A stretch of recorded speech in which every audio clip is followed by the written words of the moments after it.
Terima kasih kesempatan yang telah diberikan kepada kami untuk mempresentasikan hasil diskusi kami dengan judul Psikiatri Interpersonal. Baik, kami dari kelompok 6, saya sebagai penyaji pertama dan kemudian nanti akan dilanjutkan oleh Agung Dermawan Hulu. Baik, kita akan membahas poin pertama yaitu pengertian psikiatri interpersonal. Menurut Harris Tex Sullivan, dia berpendapat bahwa kepribadian kita itu bersifat dinamik, yang artinya telah ada atau telah melekat dalam diri kita, yang artinya sifat kita berulang-ulang terjadi dan itu saja, hanya satu, yang artinya dia tidak banyak, hanya satu yang berada dalam diri kita. Dia mengatakan juga bahwa dia dalam konteks yang telah yang katakan, dia merendahkan dari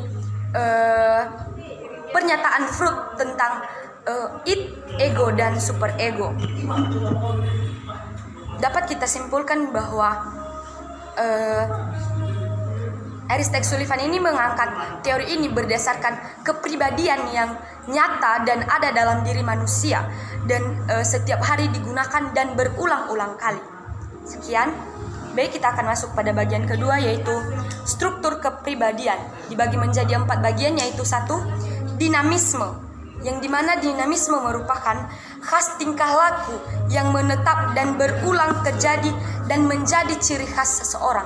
Nah, sama seperti yang saya katakan tadi, Harris Tex Sullivan ini mengangkat sebuah teori yang dimana sifat atau keadaan manusia itu sendiri yang dimana berulang-ulang terjadi sifatnya atau dalam suatu keadaan maupun dalam keadaan yang berbeda. Kedua, yaitu personifikasi. Personifikasi adalah suatu gambaran mengenai diri atau orang lain yang dibangun berdasarkan pengalaman yang menimbulkan kepuasan atau kecemasan.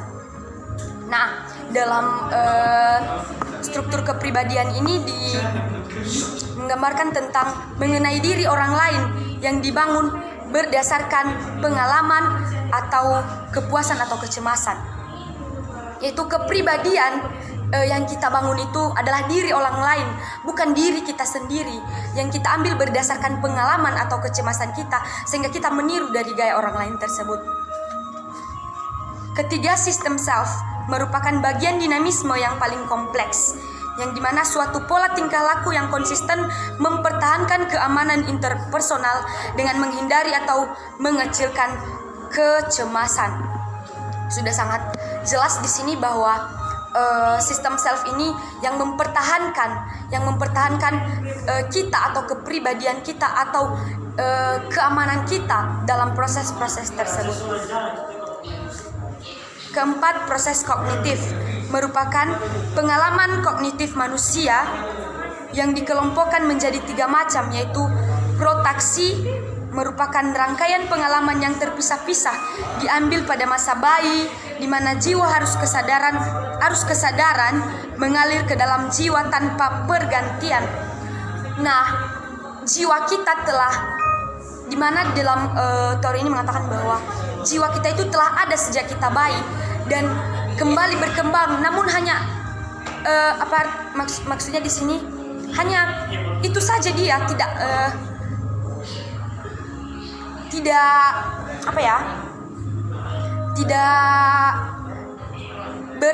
kemana-mana, itu saja.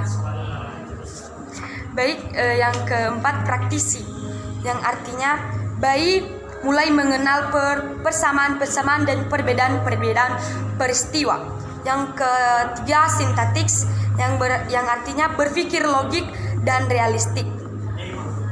Sekian dan terima kasih. Akan dilanjutkan oleh penyaji kedua. Baik, saya akan melanjutkan presentasi yang dari si cerita itu bagian B, yaitu dinamika kepribadian. Dinamika kepribadian itu dibagi atas 2 macam. Yang pertama, tegangan, kedua, transformasi energi. Yang pertama, tegangan. Tegangan atau tension adalah potensi untuk bertingkah laku yang didasari atau tidak didasari. Jika tidak semua tension didasari, banyak potensial seperti kecemasan, mengantuk, lapar, dan kepuasan seksual yang dirasakan, tapi tidak selalu untuk tingkat sadar.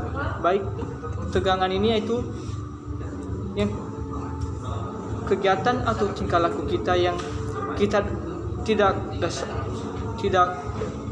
kita sadari dan kita sadari, yaitu seperti mengantuk, lapar, dan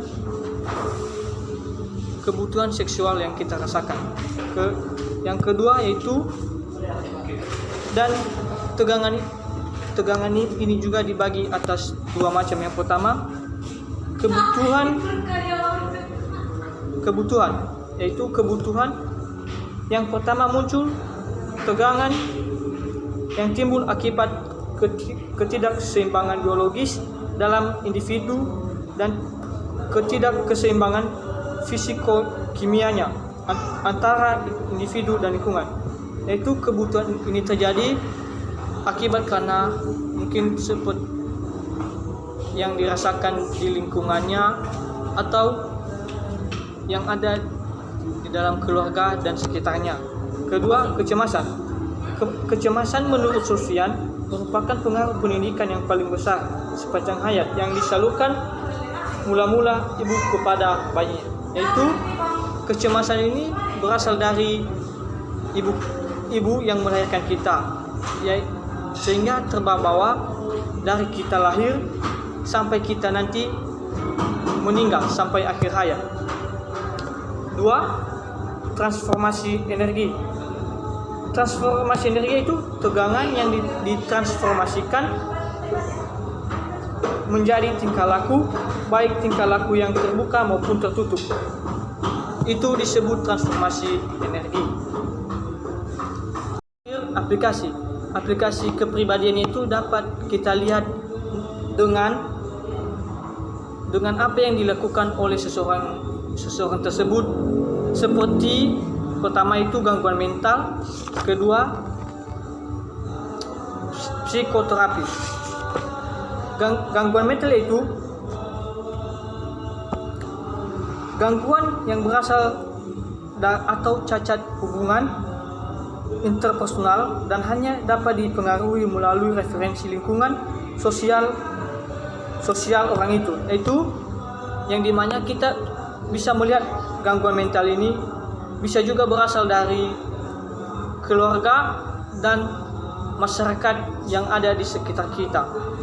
Kedua, psikoterapi. Psikoterapi itu pada umumnya berusaha untuk mengungkap kesulitan klien dalam berhubungan dengan orang lain dan berusaha untuk mengganti motivasi dengan motivasi konjungsif. Motivasi konjungsif ini menyatakan kepribadian dan membuat klien bisa memuaskan kebutuhan dan meningkatkan perasaan amannya. Yaitu Sulfian juga berusaha untuk mengungkapkan apa yang dialami, apa yang dirasakan atau kesusahan yang dialami oleh si klien tersebut,